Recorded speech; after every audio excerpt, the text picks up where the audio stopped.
let's start with T1 versus T2. Very similar sequences, and people get tripped up a lot with these. So between T1 versus T2, we've got two basic rules that differentiate the two. Number one, within a given sequence, so take T1 for example, water and fat are opposite signal intensities. Number two, between sequences, T1 versus T2, a given substance, take fat for example, will have opposite signal intensities. This will make sense in a minute. And let's start with T1. Here's our T1 image. How do we recognize T1? Well, in T1, fat is bright, water is dark, and new blood is bright. And this is useful for anatomic details. We can pick up vascular changes and disruption of the blood-brain barrier when we add in contrast. So let's take a look over here at the image. So water, or CSF, is dark, and fat is bright. So areas where there's a lot of myelin, these deep white matter tracts, are going to show up bright, whereas outer cortex is not.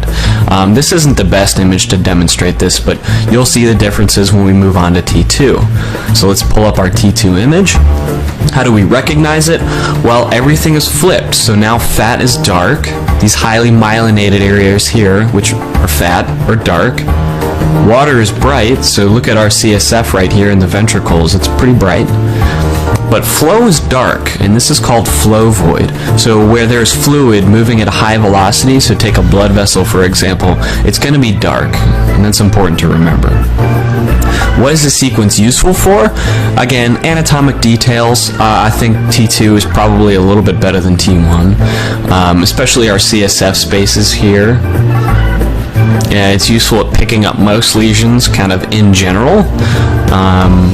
One area where it can trip up a little bit is when you have lesions or edema really close to CSF spaces, because they'll both be bright.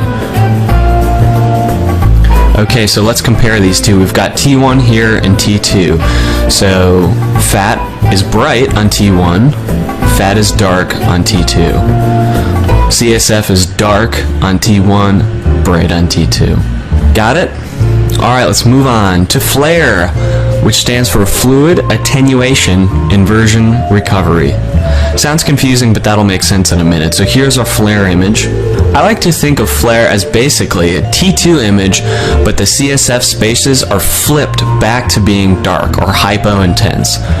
So if we look here, it looks just like a T2 image. So for example, these deep basal ganglial structures here, which don't have as much fat in them, are looking pretty bright. Fat is dark, but the CSF is also dark. Interesting. Also, non-free-flowing water is bright. That'll make sense in a minute. Fat is dark, already went through that. So what is this useful for? Same as T2, but it does a better job of delineating lesions near the ventricles, because edema would be bright, but in FLAIR the CSF is going to be dark because it's free-flowing, whereas edema is not going to be free-flowing. And it can really do a good job of gray-white differentiation. Just look at the putamen and the head of the caudate. They really stand out. And let's compare this to a T2 image. So again, it looks just like the T2 image, except that the ventricles or the CSF spaces are inverted.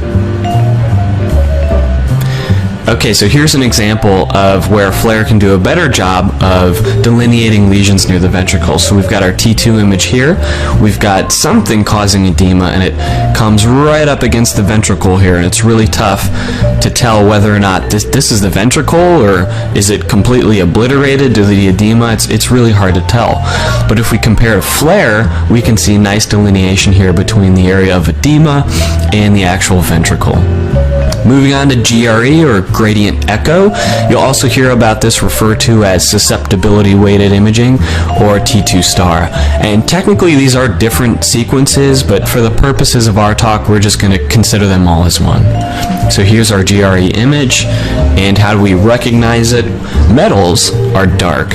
So things like blood, calcium, other types of metals are going to show up on GRE. And what do I mean by other metals? Well, there have been cases, for example, of Wilson's disease where we actually can pick up on the copper deposition in the brain. What is this useful for? Early hemorrhage. Not many sequences can pick up on early hemorrhage. This one can. Old hemorrhage, so old hemorrhage secondary to deposition of hemosiderin. So let's pull up another image here to compare. And just by looking at it and what we've been talking about, can you tell what sequence this is? So we've got myelin here, which is bright, that's fat. CSF is dark, so it's gotta be T1. Okay, so let's compare. Here you can see we've got an area that looks sort of edematous, but we're not really sure why. But if we compare to GRE, we can see quite clearly that this is an early hemorrhage, and that's why this sequence is so important. Moving on to DWI, or a stroke service's favorite sequence. DWI stands for diffusion weighted imaging. More on that later and what ADC means.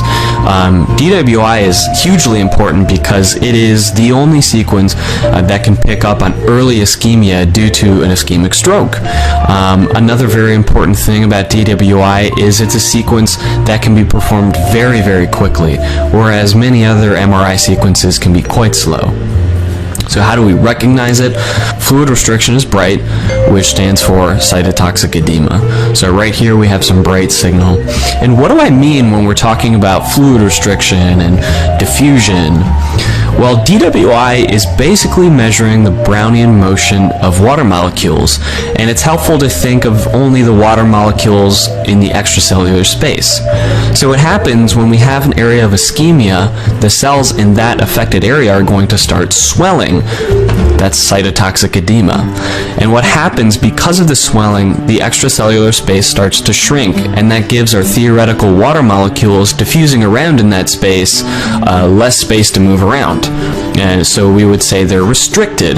So when we see an image like this, what we would say is we have an area here of hyperintensity, which is indicative of fluid restriction, secondary to cytotoxic edema, secondary to a likely ischemic stroke. Very important, you must correlate these findings with ADC. And ADC stands for apparent diffusion coefficient.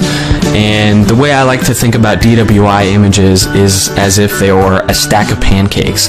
It's multiple images layered on top of each other to give you one image. So one of the images is ADC, which I like to think of as just the raw data. And then there's also a T2 image pancaked on top of it to give you some anatomic detail. So what can happen is if you've got an area of very high intensity in T2, it can shine through the pancake stack and trick you into thinking you've got an area of ischemia, when if you went back and looked at just the raw data, you wouldn't see it. So on ADC, fluid restriction will be dark, and again, we're using this to rule out T2 shine through. So it's useful for ischemia, abscesses, and seizures. And let's compare to our ADC. So bright on DWI, dark on ADC.